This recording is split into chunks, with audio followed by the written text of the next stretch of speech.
ഏകദേശം 2009 2010 സമയം. അന്ന് ഞാൻ ഡൽഹിയിൽ എൻ്റെ വീട്ടിൽ താമസിക്കുന്ന സമയത്ത് ഞങ്ങളുടെ വീടിൻ്റെ മീതെ ഫ്ലോറിൽ ഒരു ഫാമിലി വന്നു. പഞ്ചാബിൽ നിന്നവരാണ്.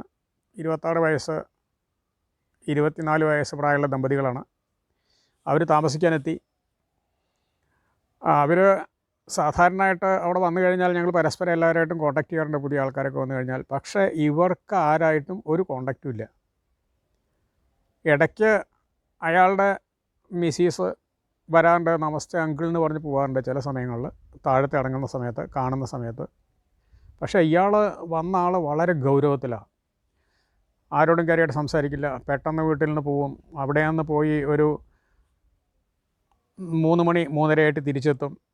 തിരിച്ചെത്തി കഴിഞ്ഞാൽ റൂമിൻ്റെ ഉള്ളിൽ തന്നെ, പുറത്തെവിടെയും നടക്കില്ല.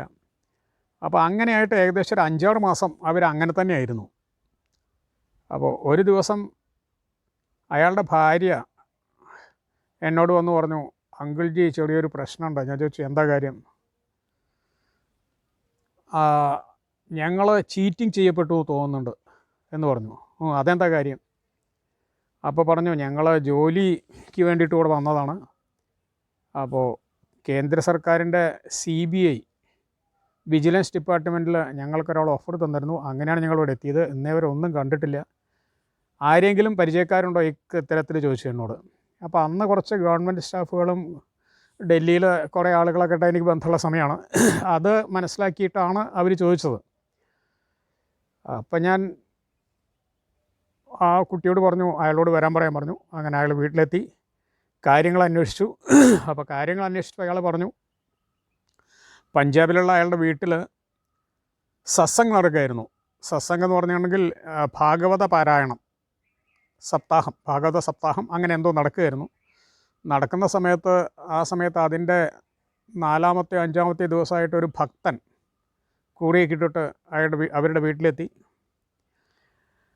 അവരോട് കാര്യങ്ങളെല്ലാം ചോദിച്ചു. അടുത്ത ദിവസം അയാൾ വന്നു. 7 ദിവസമാണല്ലോ നടക്കുന്നത്, സപ്താഹം 7 ദിവസമുള്ളതാണ്. അങ്ങനെ 5, 6, 7 ദിവസങ്ങളിൽ അയാൾ വീട്ടിലെത്തി. അവർക്ക് ആ വീട്ടുകാരെല്ലാവരായിട്ടുള്ള നല്ല ബന്ധം സ്ഥാപിച്ചു.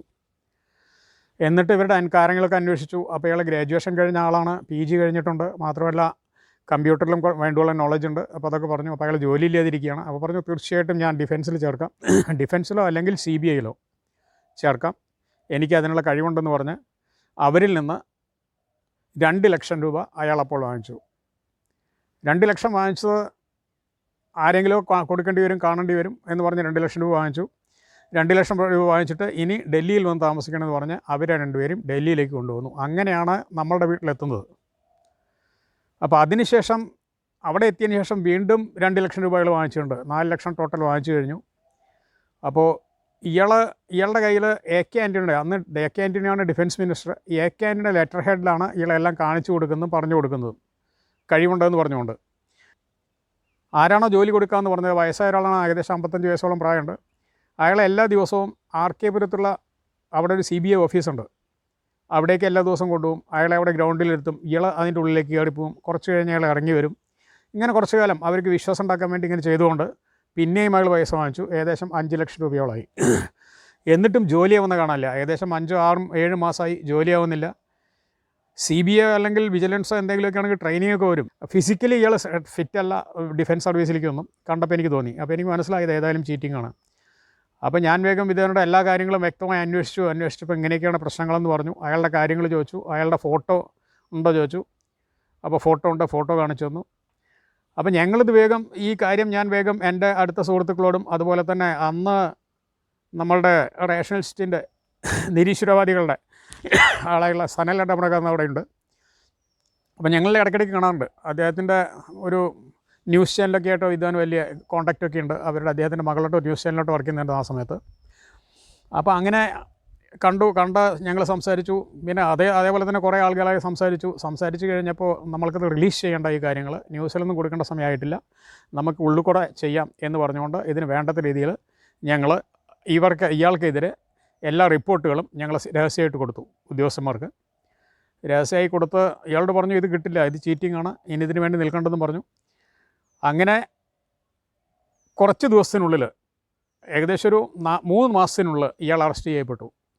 അപ്പോൾ ഈ മറുനാട്ടിൽ പല രീതിയിലും ആളുകൾ ജോലിക്ക് വേണ്ടിയിട്ട് ഷോർട്ട് കട്ടിൽ സർക്കാർ ഉദ്യോഗസ്ഥനാവാം എന്ന് പറഞ്ഞുകൊണ്ട് പല ആളുകളുടെയും കെണിയിൽ വീണ് കുറേയധികം ആളുകളുടെ ജീവിതം നശിച്ചു പോകുന്നുണ്ട്. അങ്ങനെ കുറേയധികം കഥകൾ ഞാൻ കേട്ടിട്ടുണ്ട്. കാരണം ജോലിക്ക് വേണ്ടി കൊണ്ടുവരിക, പൈസ വാങ്ങിക്കുക, രാഷ്ട്രീയക്കാരുടെ പിൻബലം കാണിച്ചു കൊടുക്കുക, മന്ത്രിമാരുടെ പിൻബലം കാണിച്ചു കൊടുക്കുക, ഓഫീസ് സ്റ്റാഫുകളുടെ പിൻബലം കാണിച്ചു കൊടുക്കുക, അങ്ങനെ അവരിൽ നിന്നും പൈസ വാങ്ങിക്കൊണ്ടിരിക്കുക. അവസാനം എവിടെ എത്തിയതാവുന്ന സമയത്ത് വിഷണ്ണായിട്ട് മിണ്ടാതിരിക്കുക. കാരണം ആരോടും പറയാനും പറ്റില്ല.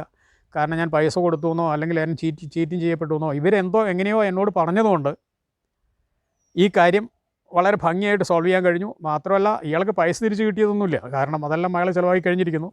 ഏതായാലും അയാളെ അറസ്റ്റ് ചെയ്യാൻ കഴിഞ്ഞു എന്നുള്ളതാണ്. അയാൾ ജയിലിലായി. അതിനുശേഷം ഈ വ്യക്തി ഞാനായിട്ട് വളരെയധികം അടുപ്പത്തിലായി. വന്നു കഴിഞ്ഞാൽ കാല് പിടിച്ച് നമസ്തേ അങ്കിൾജി എന്ന് പറഞ്ഞാൽ പിന്നീട് ദിവസങ്ങളിൽ അങ്ങനെയാണ്, വളരെ ബഹുമാനമാണ്. വന്നു കഴിഞ്ഞാൽ കാല് തൊട്ട് നമസ്കരിക്കും, നമസ്തേ അങ്കിൾജി പറയും. അങ്ങനെയൊക്കെ ഞങ്ങൾ കഴിഞ്ഞു പോകുമായിരുന്നു. അങ്ങനെ ഇരിക്കെ ഇയാൾക്ക് നല്ലൊരു കമ്പനിയിൽ ഡൽഹിയിൽ നിന്നും ബാംഗ്ലൂർ ജോലി കിട്ടി. ഇപ്പോൾ അയാൾ വിദേശങ്ങളിലും പല ഭാഗത്തായിട്ട് വളരെ അധികം നന്നായി സമ്പാദിച്ചുകൊണ്ടിരിക്കുകയാണ്. അതായത് നമ്മൾ പഠിച്ച ആളുകൾ, വിദ്യാഭ്യാസമുള്ള ആളുകൾ സർക്കാർ ജോലി തന്നെ വേണം എന്ന് ശഠിച്ചുകൊണ്ട് അതിൻ്റെ പിന്നാലെ പോകുന്ന സമയത്ത്, അതിനുവേണ്ടി ഷോർട്ട് കട്ട് വഴികൾ നോക്കുന്ന സമയത്ത് അവർക്ക് പറ്റുന്ന അനുഭവങ്ങളെപ്പറ്റി പറയാൻ വേണ്ടിയാണ് ഞാൻ ഈ വീഡിയോ ഇട്ടത്. കാരണം കഴിവുള്ള ആൾക്കാർക്ക് സർക്കാർ ജോലിയൊന്നും ആവശ്യമില്ല. കഴിവുള്ള ആളുകൾക്ക് ഏത് ജോലി ചെയ്താലും അവർക്ക് അവിടെ ശോഭിക്കാൻ കഴിയും. പ്രൈവറ്റ് ജോലി ആയാലും ചെയ്യാൻ കഴിയും. അതുപോലെ തന്നെ സ്വയം എന്തെങ്കിലും തൊഴിലും അവർക്ക് ചെയ്താൽ അവർ വിജയിക്കും. അവരുടെ കഴിവാണ് പ്രധാനം. അതിനു വേണ്ടിയിട്ട് യുവാക്കൾ, ഇപ്പോഴുള്ള ആൾക്കാർ ആരുടെയെങ്കിലും പിന്നിൽ പിടിച്ചുകൊണ്ട്, റെക്കമെൻഡേഷൻ കിട്ടുമെന്ന് വിചാരിച്ചുകൊണ്ട്, അവരുടെ പിന്നിൽ പിടിച്ചുകൊണ്ട് നിങ്ങളെ ചൂഷണം ചെയ്യാൻ നിങ്ങൾ അനുവദിക്കരുത്. നന്ദി, നമസ്കാരം. ആദ്യം കഴിക്കും, പിന്നെ മധുരിക്കും.